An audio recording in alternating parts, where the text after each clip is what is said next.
हाँ, हम लोग देखेंगे अय्यूब के पुस्तक 25 अध्याय। इसमें है 1 से लेकर के 6 वचन तक है। इसमें सूही बिल्दद ने अय्यूब से कहता है, दूसरा वचन को देखेंगे कि प्रभुत्व करना और भय मनवाना यह उसी का काम है। वह अपने ऊंचे ऊंचे स्थान में शांति रखता है। यहाँ पर सूही जो बिल्दद है, वह बोलता है कि परमेश्वर हमारा शासक है और हर व्यक्ति को चाहिए कि परमेश्वर से डरे और उसका मान करे, और परमेश्वर अपने स्वर्ग राज्य में शांति रखता है। ये अय्यूब के लिए बोलता है कि परमेश्वर के हर व्यक्ति को चाहिए कि हम परमेश्वर से डरें, क्योंकि परमेश्वर ही एक ऐसा है जो स्वर्ग से लेकर पृथ्वी से लेकर सारे जगह पर शांति रखने वाला है। तीसरा में हम देखते हैं कि क्या उसकी उसकी सेनाओं की गिनती हो सकती है? कौन है जिस पर प्रकाश नहीं पड़ता? परमेश्वर की सेनाओं को गिन नहीं सकता। परमेश्वर का प्रकाश सभी मनुष्य के ऊपर चमकता है। हमारा बुरा आदमी हो या भला हो, लेकिन परमेश्वर सभी मनुष्य के ऊपर अपना प्रकाश को चमकाता है। इसके लिए हम जाएंगे मत्ती का किताब 5 अध्याय और उसका 45 वचन को देखेंगे। लिखा है मत्ती के 5 के 45 में कि जिससे तुम अपने स्वर्गीय पिता की संतान ठहरोगे, क्योंकि वह भले और बुरे दोनों पर अपना सूर्य उदय करता है और धर्मी अधर्मी दोनों पर मेघ बरसाता है। हम यहाँ पर देखते हैं कि परमेश्वर की संतान होने के लिए, परमेश्वर के नजर में अच्छा होने के लिए हमें स्वर्गीय पिता का संतान ठहरोगे, क्योंकि परमेश्वर भले और बुरे दोनों के ऊपर उसका प्रकाश चमकता है। इस संसार में 2 प्रकार के लोग रहते हैं, एक बुरे एक भले लोग, लेकिन परमेश्वर की निगाह सभी को एक समान देखने का है। अगर बरसात भी करता है, मेघ भी बरसता है, सारे लोगों के लिए बराबर। अगर सूर्य की प्रकाश भी आती है तो सारे लोगों के बराबर। इसके नीचे हम थोड़ा सा देखते हैं, क्योंकि यदि तुम अपने प्रेम रखने से प्रेम रखो कि तुम्हारे लिए क्या फल होगा, क्या महसूल लेने वाला भी ऐसा नहीं होता है? यदि तुम केवल अपने भाइयों को ही नमस्कार करो तो कौन सा बड़ा काम करते हो? अन्य जाति ऐसा नहीं करते। इसलिए चाहिए कि सिद्ध बनो जैसा तुम्हारा स्वर्गीय पिता। यहाँ पे इस वचन को हम देखते हैं कि अपने शत्रु के बारे में, कि सभी लोग तो अपने से प्रेम करते हैं, सभी लोग अपने से प्रेम करते हैं, अपने शत्रु से प्रेम करके तो दिखाओ। कि बहुत कम ही लोग ऐसा मिलते हैं। आज मैं छोटा सा अपनी एक गवाही बताऊंगा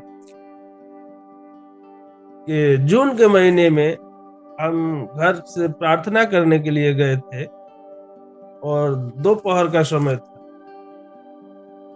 12-1 बज रहा होगा। हम उस समय प्रार्थना करने के लिए गए और किसी ने मेरे घर में घुस करके, बाहर का दरवाजा बंद था, अंदर का बंद था, दोनों में लॉक लगा था, लेकिन वो दीवार को डाक करके अंदर की दरवाजा तोड़ करके मेरे घर में घुसा।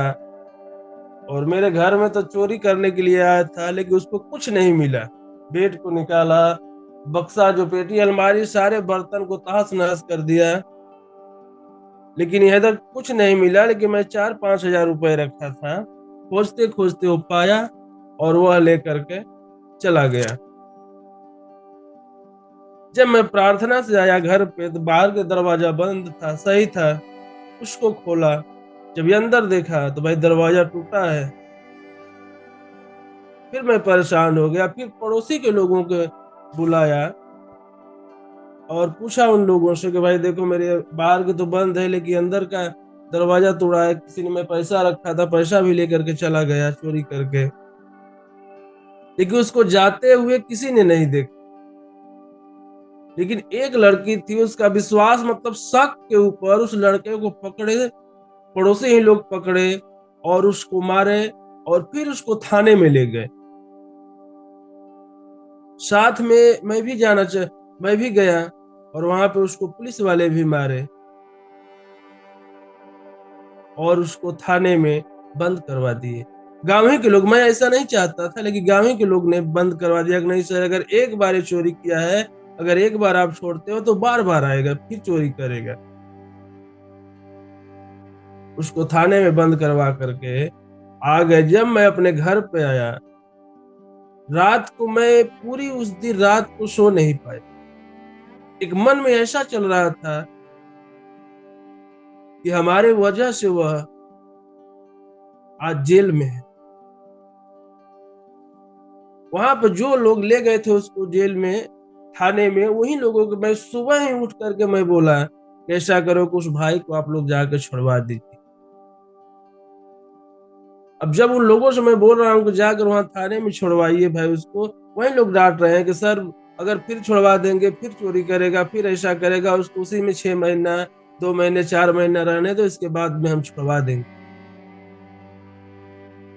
लेकिन मन मेरा नहीं माना। मैंने कहा कि नहीं, ऐसा नहीं भाई, जाने तो, अगर दोबारा अगर ऐसा चोरी करता है तो ठीक है, फिर बंद करवाएंगे, लेकिन इस बार आप लोग क्या करो कि चलो थाने में उसके लिए रिपोर्ट करते हैं, उसको छुड़वा दी।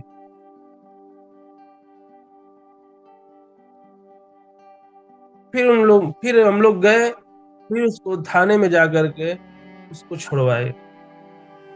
यहाँ पे कहने के मतलब, आज अगर वो हमारे प्रभु की वचन अगर हमारे जीवन में नहीं होता कि शत्रु से प्रेम करो, शायद हमने ऐसा कार्य को नहीं किया होता।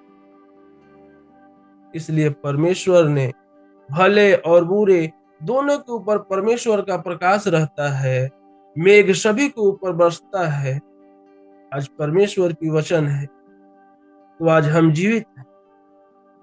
इसलिए प्रभु कहता है कि पहले तुम अपने, जब तुम्हारा कब अपराध क्षमा होगा, जब तुम पहले अपने अपराधियों का अपराध क्षमा करोगे, अपने शत्रु से प्रेम करोगे। अब महसूल लेने वाला भी क्या यही सोचता है?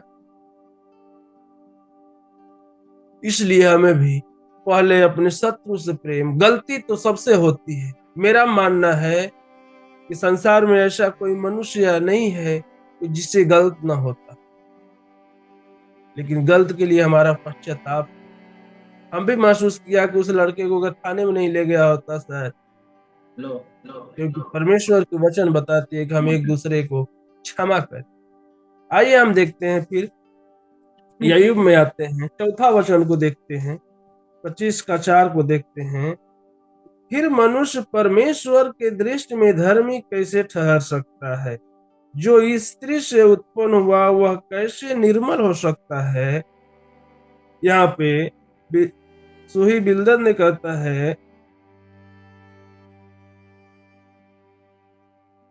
किसी सचमुच परमेश्वर के आगे कोई मनुष्य उचित नहीं ठहर सकता, और व्यक्ति स्त्री से जो उत्पन्न हुआ है वह निर्दोष नहीं हो सकता है। हम परमेश्वर के समान कभी भी उसके सामने निर्दोष नहीं हो सकते। और जब हम 5 में पढ़ते हैं, देखते हैं कि देख, उसकी सृष्टि में चंद्रमा भी अंधेरा ठहरता और तारे भी निर्मल नहीं ठहरते हैं। परमेश्वर की दृष्टि में, परमेश्वर के आंखों के सामने चांद भी चमकीला नहीं हो सकती। परमेश्वर का इतना रोशनी है कि चांद भी उसके सामने फीका पड़ जाती है, और तारे भी जो हैं निर्मल नहीं ठहरते हैं। 6 में जब हम देखते हैं तो लिखा है, फिर मनुष्य क्या गिनती जो कीड़ा, और आदमी कहाँ रहे जो केचुआ। मनुष्य तो बहुत कम भले होते हैं, मनुष्य ऐसा ही कीड़ा जो बेकार का होता है। यहाँ पे बोल रहा है कि मनुष्य बहुत कम ही भले होते हैं। जैसे यहाँ पे अयूब, हम जब अयूब के जीवन को देखते हैं, इस पुस्तक को देखते हैं, सिर्फ उसके दोस्त पे दोष लगाए जा रहे थे, लेकिन यह परमेश्वर को भरोसा कर अयूब ने जीता, उसको उत्तर दिया। तो भले कम ही लोग होते हैं और मनुष्य ऐसा कीड़ा है जो बेकार का होता है। हम एक वचन और देखेंगे, अय्यूब के किताब का 4 का 17, 18 और 19। क्या नासमान मनुष्य परमेश्वर से अधिक धर्मी हो सकता है? क्या मनुष्य अपने सृजनहार से अधिक पवित्र हो सकता है? सच में आज जो हमें संसार में भेजा है, जो बनाया है, वह पवित्र है। उसके सामने हम कुछ भी नहीं, हम एक पापी मनुष्य हैं, और हमारा जो परमेश्वर है वह पवित्र है। देखो, वह सेवकों पर भरोसा नहीं रखता और अपने स्वर्गदूत को भी दोषी ठहराता है। 19 में हम देखते हैं, 4 का 19 में, फिर जो मिट्टी में घरों में रहते हैं और जिनकी नींव मिट्टी में डाली गई है और जो पतंग के समान पिस जाते हैं, उनका क्या गढ़ना। आज हम यह देखते हैं कि परमेश्वर के सामने एक दिन हर मनुष्य इस संसार में आया है, मिट्टी से उत्पन्न हुआ है, मिट्टी में मिल जाएगा। लेकिन हमारा विश्वास, हमारा भरोसा परमेश्वर के ऊपर होना चाहिए, क्योंकि परमेश्वर मेरा पवित्र है। दुख, समस्या, परेशानी ये जीवन में आता जाता रहता है, लेकिन जैसे अय्यूब का भरोसा परमेश्वर से कभी अलग नहीं हुआ, यह भी हम देखते हैं अय्यूब के जीवन को, कि यीशु मसीह को बाद अगर बाइबल में हम शायद देखते हैं तो दूसरे नंबर पर अय्यूब।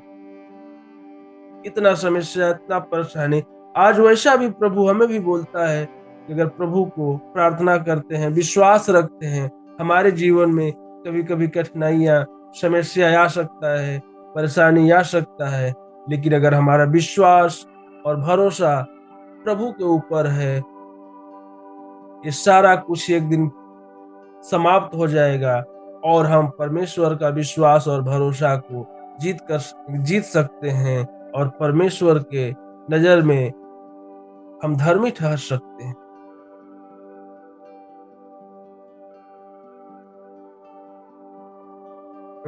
यह परमेश्वर हमें देखता है, हमारे कर्मों को, हमारे कार्यों को, हम क्या कर सकते हैं। उसका दोस्त अय्यूब के दोस्त सिर्फ दोस्त लगाते थे, कमियां निकालते थे,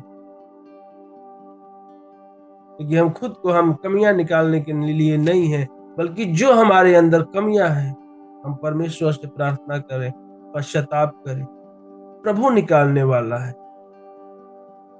हम एक दूसरे से प्रेम करने वाले बने। और अय्यूब ने, हम इसके पुस्तक में देखते हैं, वो किसी को भी कुटिलता, कोई भी ऐसा नहीं शब्द बोला कि जिसके दिल में ठेस पहुंचे। आज हम भी कोशिश कर सकते हैं इस वचन के द्वारा कि हम धीरे धीरे हमारे अंदर जो कमियां हैं हम उसे निकालें और प्रभु के ऊपर भरोसा लगाएं, क्योंकि परेशानी, समस्या आती जाती रहती है, लेकिन हमारा विश्वास जब प्रभु के ऊपर, हमें प्रभु को जीतना है विश्वास और भरोसा के द्वारा। यही वचन से हम समाप्त करते हैं और यह समय मंजू सर को देते हैं। Okay, thank you brother. परमेश्वर आशीष करे और आपको, आपके परिवार, आपके सेवकाई को। तो हम सब लोग आखिरी प्रार्थना करेंगे। आखिरी प्रार्थना करने के बाद इस आराधना खत्म करेंगे। सभी आज्ञा बंद कीजिएगा। और मैं आप लोगों से निवेदन करूंगा, कोई हमारे बीच में आकर प्रार्थना करे।